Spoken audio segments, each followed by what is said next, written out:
Hi అండి, అందరికీ నమస్తే. నేను మీ సునీల్ మద్దాల. ఏంటంటే విషయం, ఈ 18 నియోజకవర్గాలు ఏవైతే ఉన్నాయో అవి చాలా రిస్క్ నియోజకవర్గాలుగా తయారైనాయండి. ఎలా అంటే టీడీపీ జనసేనకి కత్తి మీద సాములా తయారైనాయి. ఈ 18 నియోజకవర్గాల విషయంలోనే ఎటు తేల్చుకోలేకపోతున్నారు అని అనడంలో ఏమాత్రం సందేహం లేదు. నిజమండి, ఎందుకంటే ఎన్ని నియోజకవర్గాలు డిసైడ్ చేసినా సరే ఈ 18 నియోజకవర్గాలు చాలా రిస్క్ ఫ్యాక్టర్తో కూడుకున్నాయి. ఎందుకంటే ఇక్కడ నిలబడే ప్రత్యర్థులు కానీ లేదా ఇక్కడ నిలబడే టీడీపీ అభ్యర్థులు కానీ జనసేన అభ్యర్థులు కానీ పోటాపోటీ అభ్యర్థులు ఎవరిని తప్పించడానికి లేదు. అలాంటి ఈ 18 నియోజకవర్గాల గురించి నేను మీ ముందు వీడియో చేయబోతున్నాను. ఒకసారి ఏ నియోజకవర్గం ఎలా ఉందేంటి ఒకసారి చూసుకుందాం. అయితే ఫస్ట్గా తెనాలి చూసుకున్నట్లయితే కనుక మాజీ మంత్రి ఆళ్లపాటి రాజేంద్ర ప్రసాద్ గారు టీడీపీ తరఫున ఇన్ఛార్జిగా ఉన్నారు ఇక్కడ. అలాగే నాదెండ్ల మనోహర్ జనసేన పార్టీకే ఒక కుడిభుజం లాంటి వ్యక్తి కాబట్టి వీళ్ళిద్దరూ తెనాలి నుంచి టికెట్ ఆశిస్తున్నారు. అయితే నా అంచనా ప్రకారం, నా అభిప్రాయం ప్రకారం ఏంటంటే జనసేన తరఫున the most important person Nadendla Manohar గారు కాబట్టి ఆయనకి అలాగే టికెట్ ఇస్తారు, దాంట్లో డౌటే లేదు. కానీ మాజీ మంత్రి ఆళ్లపాటి రాజేంద్ర ప్రసాద్ గారు ఎవరైతే ఉన్నారో టీడీపీ తరఫు నుంచి ఇక్కడ ఈయన కోసం కార్యకర్తలు 100% ఈయనకి టికెట్ ఇవ్వాలి టీడీపీ తరఫున కాబట్టి నేనైతే మాట్లాడటం జరుగుతుంది. అలా కాదు, రీసెంట్గా జరిగిన ఒక విషయం, ఒక సన్నివేశం అయితే కనుక పెట్రోల్ పోసుకుని నిప్పంటికినాడు ఒక కార్యకర్త ఆళ్లపాటి రాజేంద్ర ప్రసాద్ గారు టికెట్ ఇవ్వాలి అని అయితే కనుక. కాబట్టి ఇటువంటి నియోజకవర్గాలు ఇంకా 18 నియోజకవర్గాలు ఉన్నాయి. ఇలాంటి నియోజకవర్గాలు ఎవరికి కేటాయిస్తారు టికెట్ అసలు, అటు టీడీపీకా ఇటు జనసేనకా అనేది మనం చూస్తున్నాం ఇప్పుడు. తర్వాత రెండోది పిఠాపురం నియోజకవర్గం. పిఠాపురం చూసుకున్నట్లయితే కనుక ఇక్కడి నుంచి టీడీపీ తరఫున టీడీపీ ఇన్ఛార్జ్ ఎవరంటే కనుక ఎస్వీఎన్ఎస్ వర్మ గారు. స్వతంత్ర ఈయన గురించి చెప్పాల్సి వస్తే కనుక టీడీపీలో ఉండే వ్యక్తి టీడీపీ టికెట్ ఇవ్వాలంటే స్వతంత్ర అభ్యర్థిగా పోటీ చేసి గెలిచి ఎమ్మెల్యే అయ్యి మళ్ళీ టీడీపీలో చేరేటువంటి వ్యక్తి. అలాంటి స్ట్రాంగ్ కంటెస్టెంట్ అనమాట ఈ అభ్యర్థి. ఇక్కడి నుంచి టికెట్ అడగడం జరుగుతుంది. జనసేన నుంచి అయితే కనుక తంగెళ్ళ ఉదయ శ్రీనివాస్, ఈయన కూడా మంచి పేరున్నటువంటి వ్యక్తే. జనసేన నుంచి ఇక్కడైతే ఈయన అడుగుతున్నారు.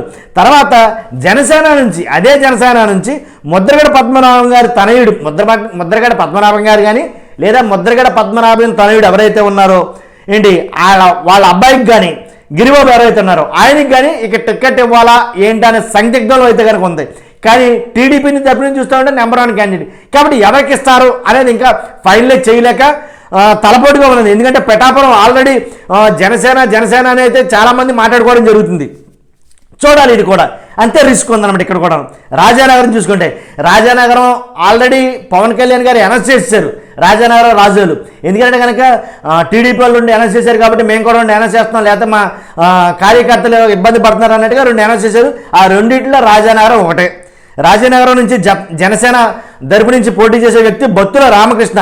గతంలో వైసీపీ ఎంపీటీసీగా పోటీ చేశాడు, వైసీపీ మంచి నాయకుడు అయినా. కానీ జనసేనలోకి వెళ్ళడం ద్వారా జనసేన తరపు నుంచి బొత్తుల రామకృష్ణ అయితే కనుక పోటీ చేయడం జరుగుతుంది.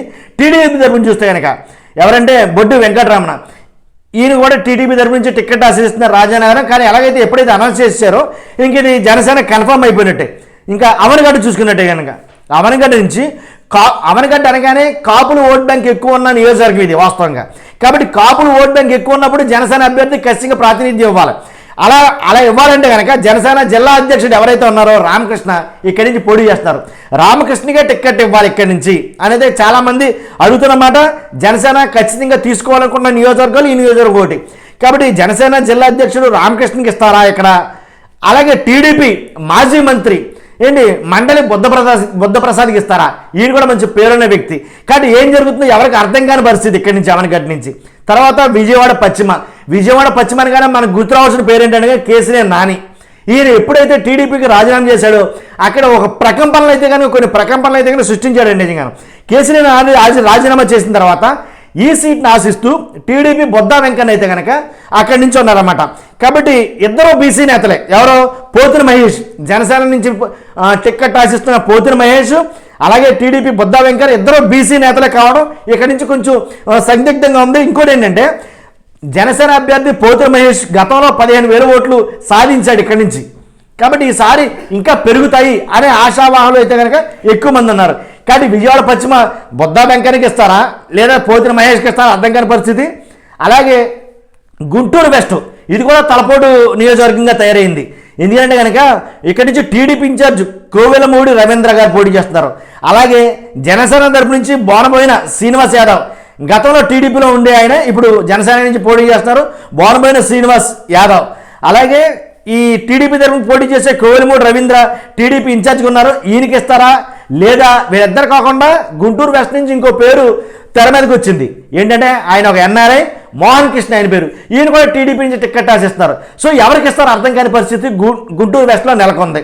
తర్వాత పెందుర్తి చూసుకుంటే కనుక పెందుర్తి కూడా సేమ్ ఇదే పరిస్థితి. ఏంటంటే ఇది ఉమ్మడి విశాఖ జిల్లాలో ఉన్నప్పటికీ బండారు సత్యనారాయణమూర్తి మాజీ మంత్రి, శ్రీకాకుళం మాజీ మంత్రి, మీకు తెలిసి ఉంటుంది. బండారు సత్యనారాయణమూర్తి అనగానే మాజీ మంత్రి, అలాగే శ్రీకాకుళం ఎంపీగా ఉన్న కింజరపు రామ్మోహన్ నాయుడు మామయ్యన. అంటే బండారు సత్యనారాయణ గారు మాజీ మంత్రి, మంచి సీనియర్ పొలిటీషియన్. అంతేకాకుండా ప్రస్తుతం శ్రీకాకుళం ఎంపీగా ఎవరైతే ఉన్నారో కింజరపు రామ్మోహన్ నాయుడు, ఆయనకి మామ ఈ బండారు సత్యనారాయణమూర్తి గారు. కాబట్టి ఈయనకి టికెట్ 100% ఇవ్వాలి, దాంట్లో డౌటే లేదు. పెందుర్తి నుంచి టీడీపీ టికెట్ కన్ఫర్మ్ అని అయితే బయట ఆ నియోజకవర్గం ప్రజలు ఆశిస్తున్నారు, బయట కూడా మాట్లాడుకున్న మాట ఇది. జనసేన నుంచి అంతే నెంబర్ 1 క్యాండిడేట్ జనసేన నుంచి పంచకర్ల రమేష్. ఈయన గతంలో వైసీపీ నుంచి ఎమ్మెల్యేగా చేసిన వ్యక్తి, కానీ ఇప్పుడు జనసేనకి ఎప్పుడైతే వెళ్ళారో ఇక్కడి నుంచి టికెట్ ఇవ్వాలి జనసేన తరపు నుంచి, పెందుర్తి నుంచి పంచకర్ల రమేష్కి ఇవ్వాలని జనసేన పట్టుపడుతుంది. కాబట్టి వీళ్ళిద్దరు ఎవరికి ఇస్తారనేది ఎవరికి తెలియని అయోమయం పరిస్థితిలో ఉన్నారు. తర్వాత భీమిలి కూడా అంతే, మామూలు నియోజకవర్గం అయితే కాదు. ఇక మాజీ మంత్రి గంటా శ్రీనివాసరావు ఉన్నారు, అలాగే టీడీపీ ఇన్ఛార్జ్ ఇంకొక ఆయన కూడా ఉన్నాడు, ఎవరో రాజాబాబు. జనసేన నుంచి పంచకర్ల సందీప్ పోటీ చేస్తారు ఇక్కడి నుంచి. కాబట్టి ఈ భీమిలి నియోజకవర్గం గురించి పంచకర్ల సందీప్కి ఇస్తారా, లేదా టీడీపీ ఇన్ఛార్జ్ రాజాబాబుకి ఇస్తారా, లేదా మాజీ మంత్రి ఎవరైతే ఉన్నారో గంటా శ్రీనివాసరావు ఇక్కడి నుంచి ఇస్తారా టికెట్ అని అయితే అనుకున్నారో, మరి గంటా శ్రీనివాస్కి ఇస్తారా, ఎవరికి ఇస్తారో అనేది అర్థం కాని పరిస్థితి. ఈ నియోజకవర్గం కూడా బాగా ఎక్కువ తలకాయ పోటు తెప్పించే నియోజకవర్గంగా తయారైంది టీడీపీకి, జనసేనకి. నెల్లిమర్ల అనగానే జనసేన అడుగుతుంది 100% జనసేనకి ఇవ్వాలి అనేది ఫస్ట్ నుంచి అందరూ మాట్లాడుకుంటున్నమాట. కానీ ఇక్కడ నుంచి పతివాడ సత్యనారాయణ స్వామి కానీ, అక్కడ టీడీపీ ఇన్ఛార్జ్ బంగారాజు గారు కానీ ఇక్కడ అడుగుతున్నారు ఇక్కడ టికెట్. అలాగే జనసేన నుంచి లోకం మాధవి, వీళ్ళకి ఎవరికి ఇచ్చిన పని ఇక్కడి నుంచి లోకం మాదికి ఇస్తారేమో నా అభిప్రాయం. ఎందుకంటే టీడీపీ ఎలా ఉన్నా కానీ అక్కడి నుంచి జనసేన బాగా బలంగా ఉంది. లోకం మాధవి మంచి నంబర్ 1 క్యాండిడేట్గా, అంటే అక్కడ ప్రజల మన్ననలు పొంది 100% విన్నింగ్ సీట్ ఏమో ఉందో జనసేనకి, నెల్లిమర్ల కూడా ఒకటి అనమాట. కాబట్టి ఎవరికి ఇస్తారో చూడాలి. ఇది కూడా ధర్మవరం టీడీపీ పరిటాల తనయుడు పరిటాల శ్రీరామ్ ఇక్కడి నుంచి టికెట్ ఆశిస్తున్నారు. అలాగే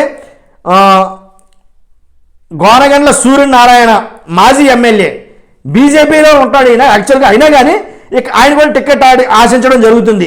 జనసేన నుంచి మధుసూదన్ రెడ్డి, ఏదో ఎవరికి ఇస్తారో అర్థం కాలేదు. ఎందుకంటే టీడీపీ ఎవరు పద్దాల రవి తనయుడు పరిటాల శ్రీరామ్కి ఇస్తే 100% శ్రీరామ్కి ఇస్తారో అని అయితే మాట్లాడుకోవడం జరుగుతుంది. ఏం జరుగుతుంది అనేది మనం అందరూ వేచి చూడాల్సింది, దాంట్లో డౌటే లేదు. ఆ లిస్ట్ ఏదైతే ఉందో టీడీపీ జనసేన అభ్యర్థుల లిస్టు తయారు చేయడానికి తలనొప్పిగా మారిన ఈ 18 సీట్లలో మనం ఇప్పటి వరకు 10 సీట్లు చెప్పుకున్నాం.